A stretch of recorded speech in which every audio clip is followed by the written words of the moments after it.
Ce qu'on va faire, c'est qu'on va vous parler des championnats, l'organisation des championnats du monde 2025.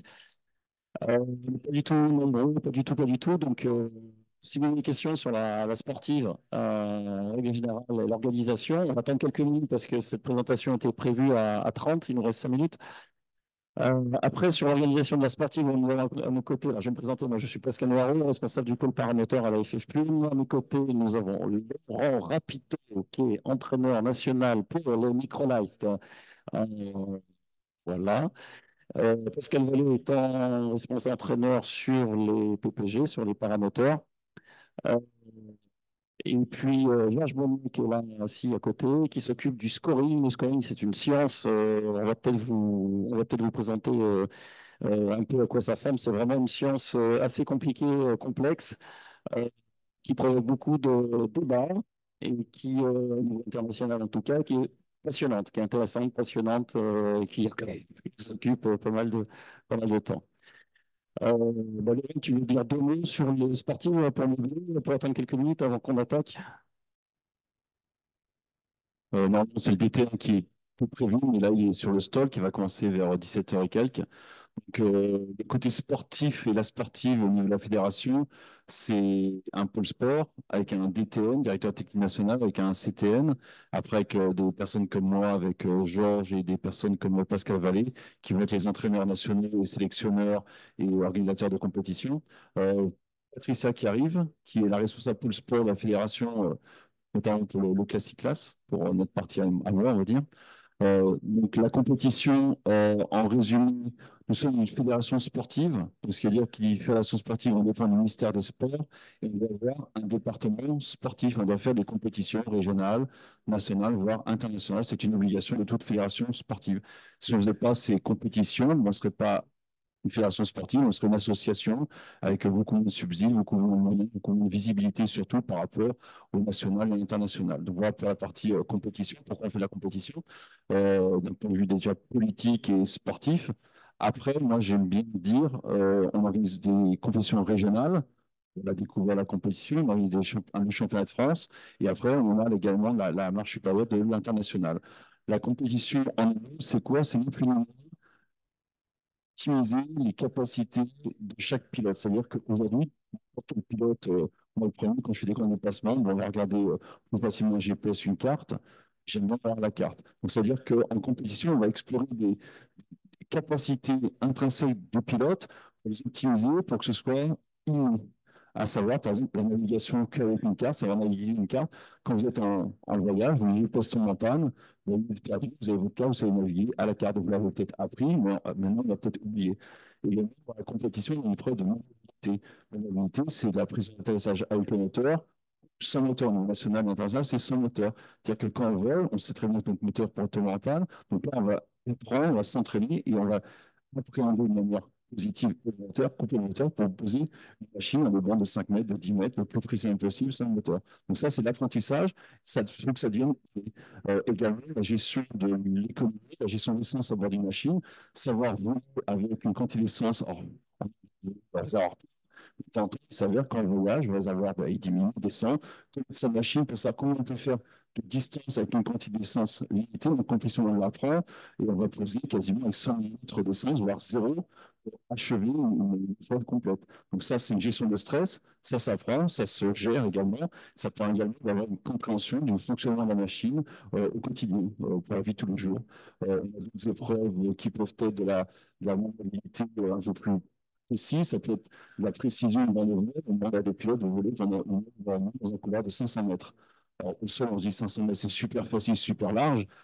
Quand vous avez une parallaxe altitude, vous voulez sur 500 mètres avec les angles à droite, à gauche et rester focalisé sur la tâche avec la reconnaissance de photo, la reconnaissance de points particuliers. Ça occupe beaucoup l'esprit, beaucoup le cerveau et ça permet également au pilote de se perfectionner sur ses phases de vol. Donc, la compétition, ça sert à ça, c'est la perfection, c'est le perfectionnement, faire des épreuves qu'on fait au quotidien pour son niveau et améliorer son niveau quotidien. Donc voilà pourquoi on fait du sport. Et depuis quelques années, dans des compétitions régionales, on fait 4 compétitions régionales par an. On est championnat de France systématiquement tous les ans également. On a aussi bien côté parlementaire, côté classique classe, donc on du doigt, Tirax et autogire. Euh, c'est ce qu'on a présenté ensuite avec Pascal, c'est qu'on a quand même une équipe internationale. Donc là, vous avez croisé déjà des t-shirts, voilà, Mika, le départ auteur, donc Black Country, on est fiers, on a notre t-shirt, on a la France dans le dos. Ça, c'est l'équipe de France qui a participé aux championnats du monde cet été, entre autres, en Angleterre. Donc, par Angleterre, c'est Angleterre du sud-est, et nous, les Classic on était centre-Angleterre, du côté de Corby, par là-bas. Donc, c'était très intéressant de participer à ces compétitions. Alors, pour compléter les propos de Laurent, cette compétition et cet idéal de sport se fait dans un cadre. On ne décide pas de nos règles, c'est pas nous qui gérons nos règles. Et le cadre, eh ben, il s'appelle tout simplement la Fédération aéronautique internationale. C'est pour ça que vous avez le petit logo avec l'aigle là, tout le monde connaît ce logo là en bas à droite, la Fédération aéronautique internationale. En français dans le texte, absolument. Et bah, nous, ce qui nous intéresse, c'est les ULM. Et les ULM au niveau international, donc il y a Fabrizio qui vient d'arriver, notre délégué CIMA italien, c'est la CIMA. Et la CIMA, en français, dans le texte, même pour Fabrizio, c'est la Commission internationale de la micro-aviation, CIMA, qui est une branche de la FAI. Et tout ça, c'est complètement textualisé, complètement formaté dans un catalogue, dans un document, dans une loi qui s'appelle la section 10, la section 10, et qui permet de définir des épreuves. Évidemment, on fait ça pour que nos amis italiens, nos amis espagnols, nos amis qataris, que ce soit du paramoteur, du microlight, puissent se confronter dans un contexte fair, dans un contexte juste, pour aboutir à un scoring, un système de scoring qui soit le plus juste possible, de manière à pouvoir donc être crédible sur la première page du podium, la deuxième page du podium, etc., etc. Eh bien, écoutez, ce qu'on va faire, c'est qu'on va faire, on va vous présenter la grande nouveauté, enfin, en tout cas, l'information, c'est euh, la France qui va être hors pays organisateur, France organisatrice des championnats du monde du LM en 2025. Ça se passera à Chambly. Donc ça, c'est une présentation issue d'un travail qui dure depuis quand même plusieurs mois. Ça tombe pas du ciel comme ça. Ça se prépare, ça se défend, ça s'argumente à la IFAI, à la CIMA, avec un dossier de candidature. Et je vais vous proposer, on va vous présenter le dossier de candidature donc de Chambly, le 19e championnat mondial pour les microlights à Chambly.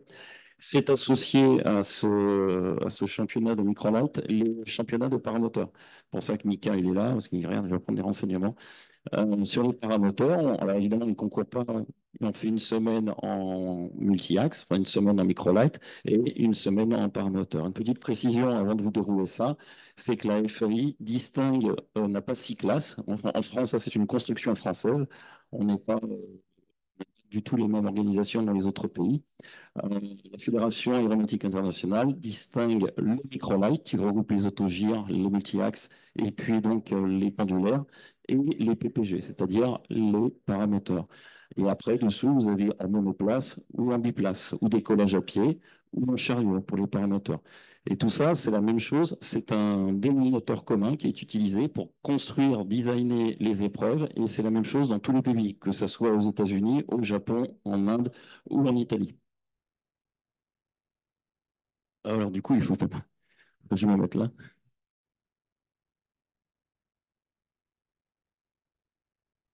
Ah, mais Georges, ouais. Ouais, c'est l'avantage de travailler régulièrement ensemble, c'est qu'on prend des décisions rapidement. Alors, on a choisi Chambly. Pourquoi Chambly? Parce que certains peut-être connaissent, d'entre vous connaissent Chambly. Chambly était une ancienne base de l'OTAN qui est passée, donc qui a été initialement construite par l'armée américaine dans le cadre de la défense militaire américaine. Et donc, on a un airfield, enfin, on a un aéroport fantastique, enfin, un aérodrome fantastique, bien équipé avec différentes pistes et vraiment dédié au vol et vraiment dédié à l'activité aérienne. L'autre atout de Chambly, ben, c'est évidemment les connexions des autoroutes, les connexions TGV, les connexions aériennes qui sont très simples, qui sont très faciles. Et que donc pour nos amis européens et mondiaux, c'est très simple d'accès. Il faut bien comprendre que ou les Indiens, je peux vous en parler parce que c'est les discussions que j'ai eues avec eux. Euh, Ce qui les intéresse, c'est OK, on arrive à Paris, à partir de Paris, on fait comment? Et on fait comment pour nous et on fait comment pour les machines? nos amis indiens achètent une machine en arrivant et la revendent après la compétition. Juste en ce qui concerne les flex wings, c'est-à-dire les penduliers. Donc, c'est des choses qu'on n'imagine pas, qu'on ne pense pas, mais c'est comme ça que ça se passe. Concernant donc Chambly, bah, tu peux passer à la suivante. Juste Chambly est hyper centré en Europe. Et pour les classiques classes, il y a des pilotes européens qui vont venir en vol. Les Anglais, les Tchèques, qui viennent en vol, ils se déplacent en vol. Donc, ça veut dire que c'est quand même hyper centré pour eux, par rapport, par exemple, au Portugal ou même l'Angleterre, qui est des gros déplacements. Donc, c'est un atout également d'être Chambly, même en France et dans l'Est. C'est que, d'un point de vue localisation de déplacement européen, c'est un énorme atout également. Une dimension, notre activité française, ça existe. On ne s'en rend pas compte, on est français, on est franco-français, un peu toujours, on se plaint, etc. Mais je peux vous dire que quand les Indiens, les Japonais, les Allemands ont su que c'était à Chambly, ils avaient la banane. Et les dates, c'est quand, c'est où, c'est quand exactement, dites-nous tout. On a une réel savoir-faire en France de recevoir, d'organiser. On a surfé un petit peu sur les Jeux Olympiques, bien sûr, pour décrocher ça. On a surfé un peu sur le championnat du monde de rugby, voilà, pour montrer nos capacités. Ça a fonctionné très bien. Donc, dans le monde de l'ULM, dans le plaisir, dans nos passions, la dimension sociale est importante, même au niveau de la compétition. Il y a des phases de compétition où c'est hyper concentré.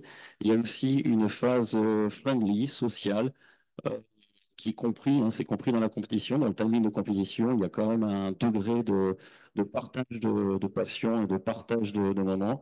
Chambly s'y prête parfaitement. Laurent, je te laisse décrire Chambly. Donc, sur Chambly, c'est 500 hectares. Imagine la taille, c'est énorme. Pour ceux qui connaissent, c'est facile à représenter. Pour ceux qui ne connaissent pas, c'est un espace de vol partagé. Donc, il y a des planeurs, il y a des pendulaires, enfin des ULM, il y a des planeurs, il y a du tractage, il y a une piste qui est en dur qui fait, 2 km de long. En dur, elle sera vraiment. Il y a des pistes en dur, en herbe également pour les planeurs et pour nous. Donc, c'est un champ absolument énorme. Les bâtiments en dessous, les Planète Air, là, c'est les deux premiers bâtiments qui sont dédiés ULM. Et après, il y en a d'autres encore qui sont dédiés pour les planeurs, pour les avions. Et de l'autre côté, vous avez un bâtiment complet qui est géré où il y a un zeppelin dedans, un ballon, un grand captif énorme. Sur cet espace-là, on a une zone qui est quand même très importante par rapport à d'habitude. Donc, c'est vrai que le plaisir pour nous de ce secteur-là. On a déjà fait un championnat de France il y a 2 ans à Chambly, qui s'est bien passé également. Il va falloir qu'on vole avec les contraintes régionales de zone aéronautique. On a ce qui n'est pas très loin. On a les amis militaires de Hocher qui ne sont pas très loin. On a la base de Saint-Dizier. On a le 3e RHC qui n'est pas très loin également. Donc ça, c'est au niveau sportif. Ça va gérer ça pour que les pilotes puissent voler dans les meilleures conditions de sécurité possibles. Ça se fait facilement. Il y a juste à être vigilant sur l'organisation des épreuves. Euh, sur, sur la photo ici, ça c'est je pense que c'est peut-être un Tour de France qui était fait à l'époque.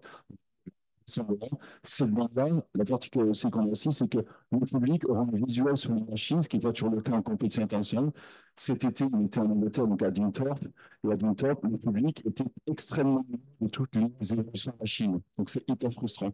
Là, on aura le public qui sera limité en termes d'accès.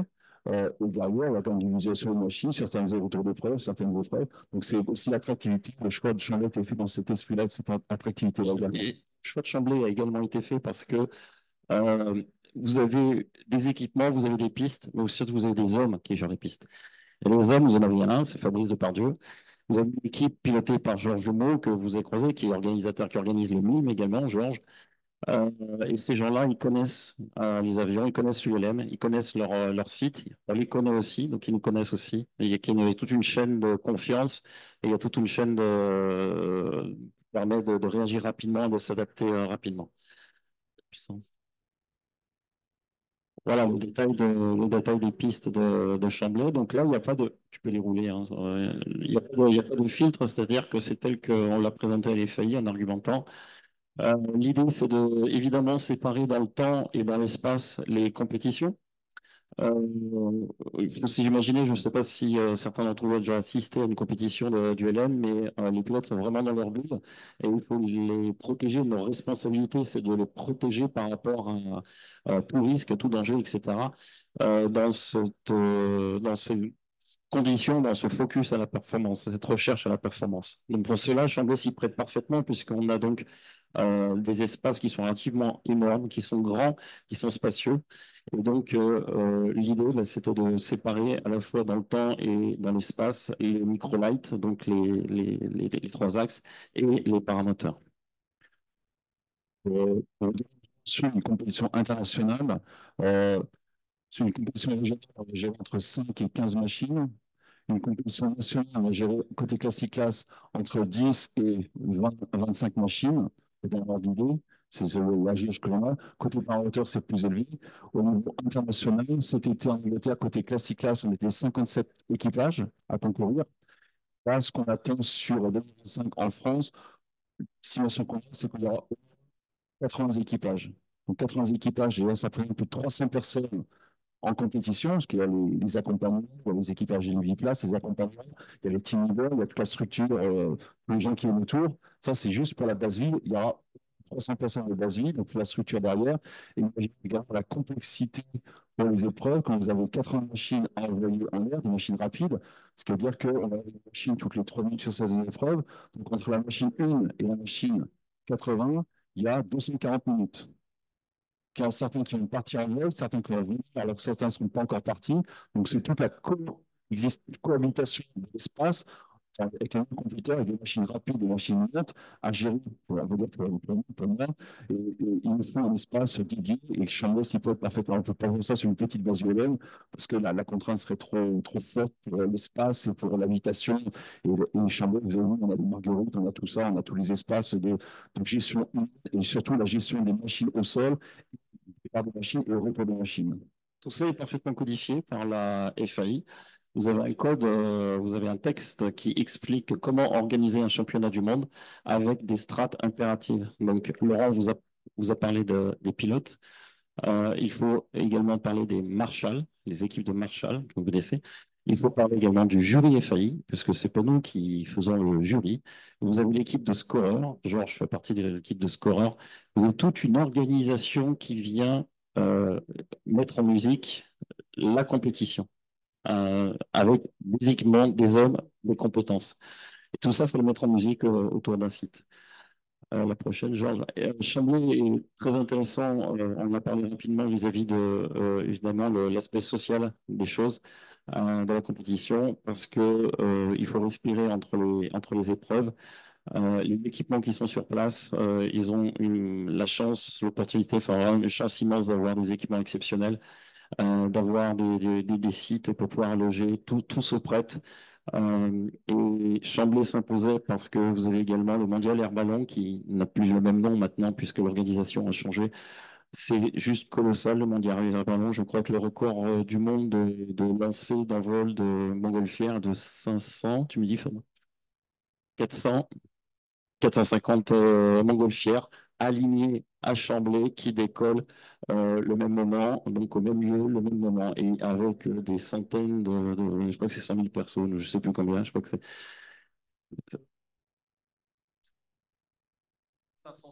500 000 personnes, donc ça, c'est sur des jours, ouais, en cumulé sur des jours. C'est un site qui est rodé aux événements mondiaux. Voilà. Donc, c'est vraiment le site idéal. La prochaine, la suivante, s'il te plaît, change. Voilà, donc ça, on l'a déjà parlé. Voilà, donc 5000 personnes, c'est ce que je viens de vous dire. Voilà, des visuels sur le mondial air ballon. Je ne sais pas si certaines personnes d'entre vous ont assisté à ça, c'est assez spectaculaire. The next one, please. Ah, ben, Laurent. Alors, la gestion des espaces aériens, ce que je disais tout à l'heure en préambule, c'est que ça paraît être un espace un peu chargé quand on organise une compétition. Ça va être notre partie à moi et à Georges de gérer ça dans la préparation et également avec les différentes personnes qui vont être avec nous, nous accompagner pouvoir gérer les autorisations de pénétration de zone, les activités, les zones actives, pas actives. Ça, on le fait déjà au niveau national en championnat de France. Là, c'est le championnat de France version plus, hein, qu'on va organiser. Donc là, c'est pareil. Hein, on a ce qui n'est pas très loin, on a Luxembourg qui est au nord, on a Nancy, on a Saint-Dizier, on a toute cette zone aéronautique à gérer. On a sans trop de problèmes, sachant qu'une particularité pour ceux qui ne savent pas, c'est qu'en compétition, on n'a pas de transpondeur, pas de radio. Ce qui veut dire que c'est du vol à vue pur et dur. Il n'y a pas de GPS non plus. Il y a un GPS tracker, c'est-à-dire que c'est juste un boîtier qui envoie l'information pour dire le compétiteur et après on va scorer par rapport à la trace qui était mise par ce GPS. Donc, l'information, donc, les pilotes, une fois qu'ils ont décollé, ils sont soit tout seuls, soit avec un navigateur, avec une carte et une preuve à accomplir. Ils partent et ceux qui se posent la question, et s'ils se perdent, ben, il faut qu'ils se retrouvent. Et ils ont un téléphone scellé dans la machine. Et s'ils sont interdits, ils peuvent ouvrir le téléphone, le GPS, ce sera zéro à l'épreuve, mais ils peuvent vraiment. Ou s'ils posent pendant l'épreuve que c'est pas autorisé, c'est également zéro à l'épreuve. L'esprit de la compétition, c'est de vraiment voler à vue, sans soutien radio, transport, GPS, pour faire l'épreuve qui a été demandée. La zone est assez sympathique, sachant que sur l'épreuve classique classe, on a carré à peu près de 180 km ouest-ouest et 180 km nord-sud, à peu près. Donc, vous voyez, le secteur, c'est énorme.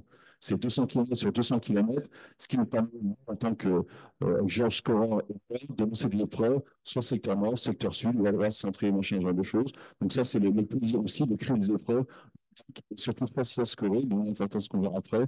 Euh, sur l'équité sportive. C'est-à-dire que les épreuves doivent être pensées de manière uniforme pour tout le monde, qu'elles soient faciles, enfin faciles, il y a un degré quand même intention qui est quand même un peu plus compliqué, mais qu'elles soient faciles à scorer et équitables. C'est-à-dire qu'il n'y ait pas de contestation possible ou de possible. Si le gars, il a passé, il base dans la valise, si le gars, il est passé dedans, si c'est rouge, il n'est pas passé dedans, que ce soit, on dirait, vraiment, bon, voilà, évidemment. On peut imaginer la tension, enfin l'engagement, l'engagement des crews, des équipages. Bon, on ne veut pas imaginer l'engagement des équipages. Je vous assure que j'ai vu des personnes, des équipages miser 1 500 € pour un proté, une contestation de résultats d'épreuve. Ça existe. Il y a des gens dans le monde qui sont prêts à claquer 1 500 € pour dire non, je conteste ça, je veux avoir mes 500 points. Donc ça existe. Ça met le niveau. Alors, il y a toute une gradation, on ouvre une petite parenthèse scoring, on va voir un peu plus en détail. Il y a toute une gradation des protestations. Mais pour rebondir sur ce que vient de dire Laurent, c'est que la complexité de l'exercice, c'est d'avoir quelque chose au niveau sportif qui soit irréprochable en niveau scoring. Je voulais parler des hommes. Les hommes, vous les avez là. Vous avez, en tout cas pour le microlight, donc Laurent, Georges et puis les deux Georges. Voilà, M et H. On va tourner parce qu'on s'éloigne du sport. On va aller sur les choses plus importantes. Next one. Voilà, les tasks, le catalogue d'épreuves, ça s'appelle le FAI Section 10. C'est la Bible que n'importe quel compétiteur du LM, de paramoteur ou de microlight se partage. Et là-dessus, on va construire, sur la base de ce catalogue FAI, on va construire des épreuves. Et les épreuves sont construites avec la notion de classe. Est-ce que le LM est monoplace? Est-ce que le LM est biplace? Quel type d'ULM? Tout ça, c'est codé, tout ça, c'est codifié de manière à avoir un classement international par classe, évidemment, et pour voir une équité entre pilotes et, comme l'a expliqué Laurent tout à l'heure, mettre en avant la performance du pilotage et masquer autant se faire se peut la différence de performance de machine. Ce qui est important, c'est que quasiment, sauf pour l'épreuve, l'épreuve est la même pour toutes les machines, qu'on soit pendulaire, multi-axe, autogire, monoplace, biplace, c'est quasiment, enfin, c'est toujours la même. Sauf pour une épreuve qui est l'épreuve d'économie. En épreuve d'économie, on va donner par exemple 12 kg d'essence à un biplace, on va donner 7 kg d'essence à un monoplace, et les tâches à faire, en règle c'est soit le plus loin possible, revenir un triangle de vitesse, soit l'économie, c'est décoller le plus longtemps possible dans les airs, quand il n'y a plus d'essence, quasiment plus d'essence, où il y a d'autres variations d'épreuves de ce niveau-là. Donc, c'est seulement, on va différencier une épreuve, pas l'épreuve en elle-même, mais la quantité d'essence qu'on va donner entre un monoplace et un biplace. C'est seulement. Ce sont toutes les épreuves. Chaque équipage part avec la même carte. S'il y a des photos, les photos, s'il y a une épreuve de balise max, une balise, etc. Donc là, on va quitter, elle est la même pour tout le monde. Et après, on va faire du scoring, on va faire des podiums par classe. On a des podiums pour les biplaces, les monoplaces par classe. Sauf les paramoteurs, bien sûr, puisqu'en introduction, je vous ai expliqué, les paramoteurs étaient complètement à part. Next one, please. Monsieur Laurent Anto, encore. Donc là, ça, c'est relativement simple. Classe et classe, on travaille avec la carte IGN 250 millième. Donc, c'est relativement précis. Aujourd'hui, c'est la carte la plus précise en termes de reproductivité de ce qui est au sol et ce que vous voyez. Beaucoup de pilotes du quotidien, du week-end, préfèrent la carte Michelin parce qu'elle a plus d'informations. Elle a les cimetières, elle a les châteaux d'eau, elle a ce genre de choses. Sauf que la carte Michelin, en termes de compétition, il triche un tout petit peu sur le dessin. Tu entends le cimetière pour qu'il rentre bien. Il ne va pas le mettre de façon de côté, il ne va pas être tout à fait précise. Et lorsqu'on est en compétition, lorsque moi je me balise sur un carrefour, sur une padoie entre la RDX et la Z, je ne sais pas quoi, la balise à cet endroit-là, je sais que IUM, c'est extrêmement précis. Avec la Michelin, ben, ça ne sera pas assez précis. Et comme on va juger un passage de balise, une balise, c'est quoi? C'est un cercle imaginaire centré qui fait 500 mètres de diamètre. D'accord? On voit compétiteurs qui vont rater une balise à 5 mètres. Il passe 5 mètres à côté des 500 mètres, il passe à 250 2,50 à droite ou à gauche ou en bas, il n'a pas la balise. Et si la carte hygiène n'est pas précise par rapport à ça, souvent il y a des contestations, parce qu'ils vont nous dire, oui, sur Google, sur ceci, cela, la balise n'est pas tout à fait là, donc il a shooté la balise. Donc il faut qu'on soit irréprochable, c'est pour ça qu'on utilise hygiène depuis de très nombreuses années. On sait qu'avec hygiène, la précision du scoring est la plus importante possible. On a la reproduction des rivières, des forêts, des routes, c'est très précis. Il y a des choses par rapport au Michelin, les cimetières, les châteaux d'eau par exemple, mais quelque part, c'est pas grave, vu que tout le monde a la même carte. Donc la carte hygiène, c'est celle qui est ici, c'est la R05 qui est décidée, avec une zone précise de vol. Je disais tout à l'heure, 200 km de carré par rapport à ça. Ça, c'est extrêmement important parce qu'en fait, c'est ça qui fait foi entre compétiteurs. On peut pas, on n'imagine pas quand on ne fait pas de compétition, qu'on ne touche pas à la compétition de près, on n'imagine pas l'importance de ce bout de papier et surtout ce qui est écrit sur ce bout de papier. C'est la symbolique et le détail fait parfois l'objet de protestations des compétiteurs parce qu'il n'a pas shooté la balise ou parce qu'il n'a pas vu, parce qu'il y a une lettre du nom du village qui est sur le... C'est des choses incroyables. Il y a une précision vraiment... Juste un petit mot, ce qui m'a souligné, c'est qu'on a un système de scoring qui s'appelle ACOL. Donc, c'est Christophe Le Foulon qui travaille avec nous depuis nombreuses années, qui est le développeur de ce système-là depuis pas mal de temps. On le construit au fur et à mesure, on a modifié, on a fait avancer beaucoup de choses. À savoir que la chance qu'on a avec ce système-là, c'est qu'aujourd'hui, j'estime, pas parce qu'on a vu ces derniers temps, c'est le système qui est le plus précis en termes de scoring, qui est le plus équitable. C'est-à-dire qu'on construit l'épreuve sur le système ACOL avec la carte IGN, on fait la trace, on fait les balises, on fait les photos, ce que vous voulez. Et une fois que le compétiteur a fini sa compétition, il a atterri, on est capable, dans le quart d'heure qui suit, de prendre sa trace à distance. Donc, le système, il a son scoring en une seconde. Donc, quand on est 80 machines, ben, ça prend beaucoup de temps. Donc, le but du jeu, pour nous, le challenge pour nous, cette année, par le programme des enseignes, c'est de pouvoir produire un scoring le plus rapidement possible pour que chaque team leader puisse avoir une stratégie personnelle en fonction de ce qu'il a comme résultat, ce qu'il attend et ce qu'il veut produire le lendemain sur les épreuves qui vont suivre. Donc, ça, c'est un gros challenge. Tous les pays on galère depuis très longtemps pour ce scoring-là. On a fait des compètes internationales avec Georges. On attendait sur 7 jours de compète, on a eu le résultat au bout de 5 jours.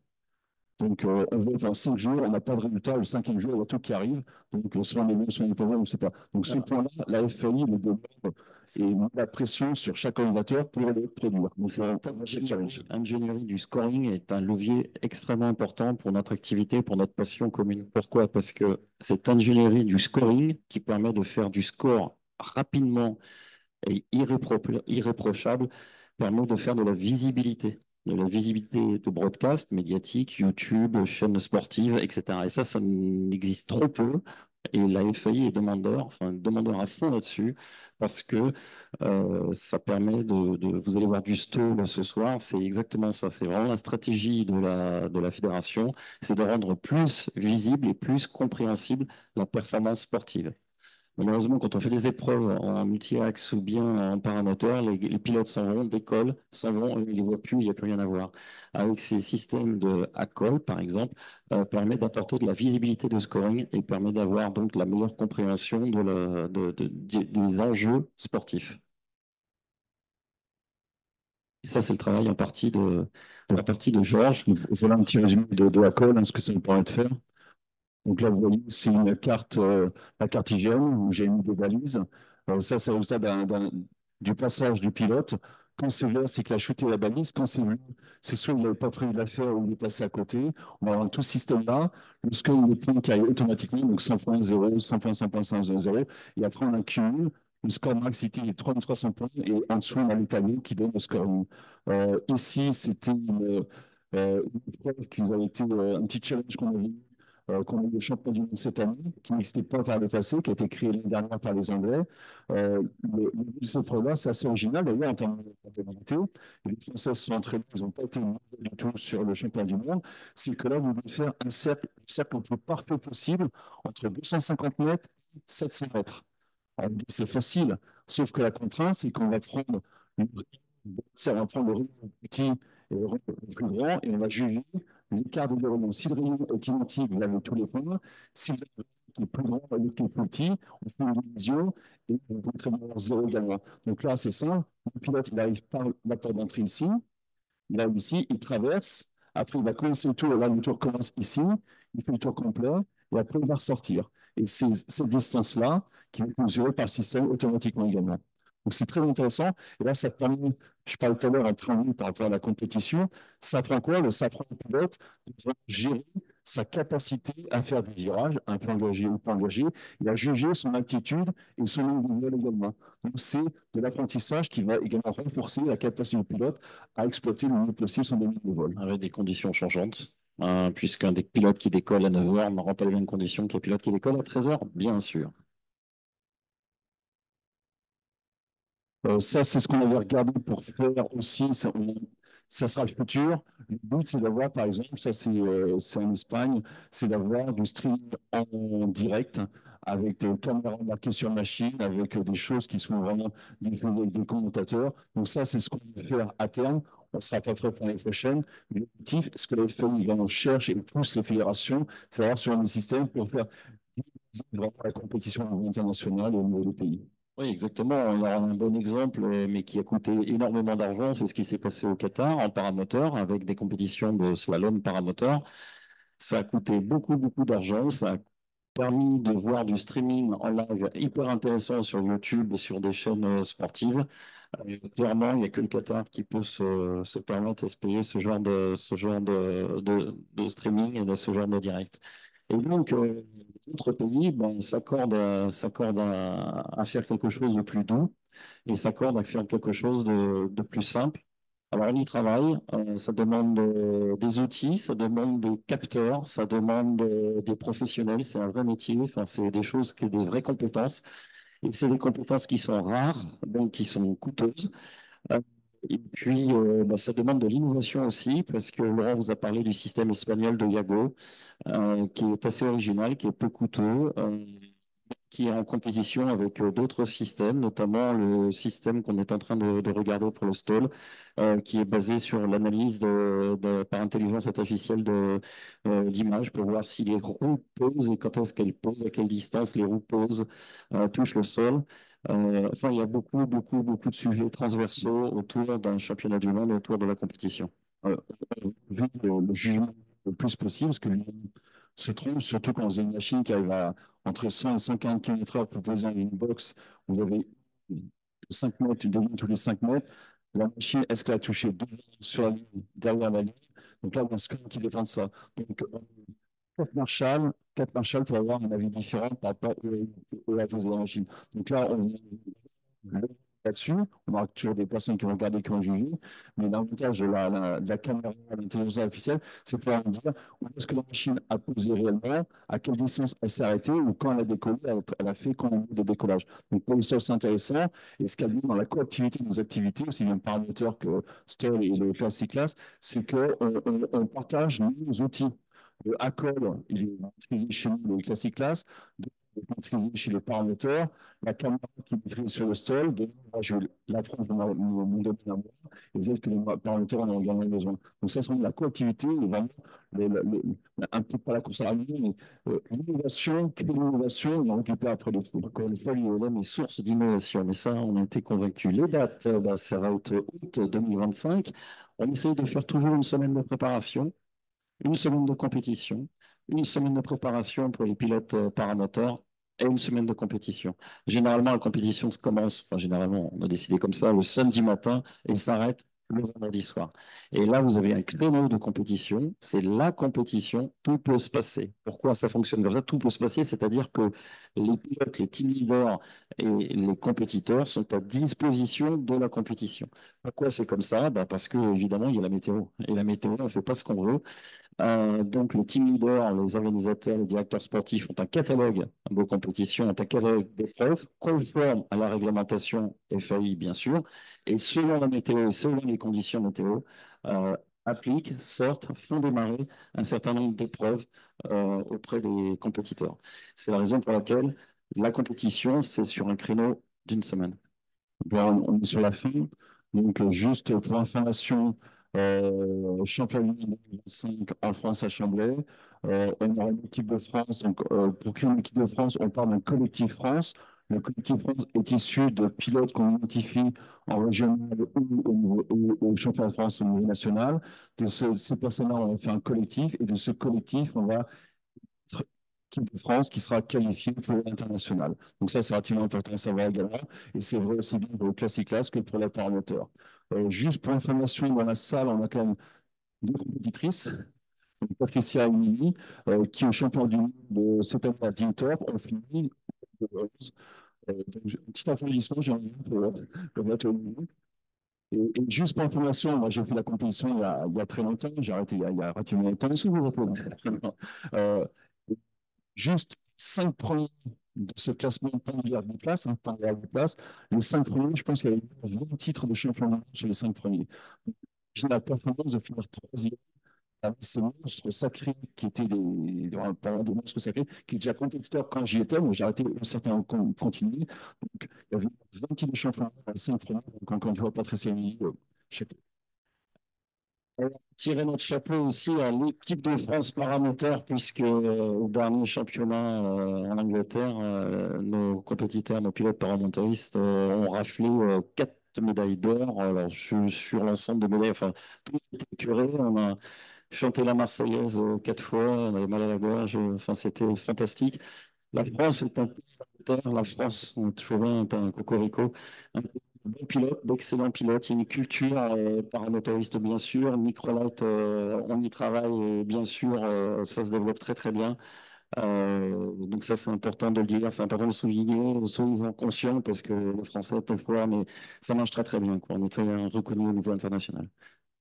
Merci. Oui, moi je vais vous dire un petit mot. Déjà, remercier Pascal, et Laurent et Georges qui sont là-bas. Alors, juste pour la petite info, moi, quand j'ai commencé la compétition, c'était en 2008, ça remonte un petit peu. Et en fait, mes deux mentors, ils sont ici. Voilà, c'est eux qui m'ont formé de A à Z. Et en fait, il faut juste oser pousser la porte de la compétition. Au début, on n'y va pas pour être champion, hein, loin de là, hein, on y va juste pour apprendre. Parce qu'on nous a dit que c'était bien. Ah bon, pourquoi c'est bien? Parce que ceci, parce que cela. Mais concrètement, on n'en sait rien. Donc, qu'est-ce qu'on fait? On pousse la porte, on y va, on nous donne les tuyaux. On a des gens comme ça qui vous donnent des tuyaux. Maintenant, c'est d'autres personnes, hein, ils sont toujours là et ils sont encore là. On vous donne les trucs et astuces pour apprendre à piloter en compétition. Qu'est-ce que c'est qu'une carte? Comment on l'oriente? Comment on fait pour ne pas se perdre?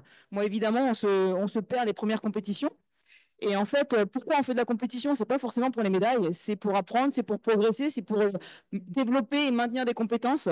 Et au fur et à mesure, eh ben, vous allez avoir, vous montez de région à national, international, avec après la France, comme l'a très justement dit Pascal, c'est qu'en fait la France, elle rayonne au niveau international. Les paramoteurs, ils explosent les compteurs année après année. Et Et voilà, et le microlight revient en force, donc on est très content. La France rayonne au niveau international. Je n'en dis pas plus, merci beaucoup. C'est le président qui me fait le grand signe, donc merci à tous, merci beaucoup. Merci.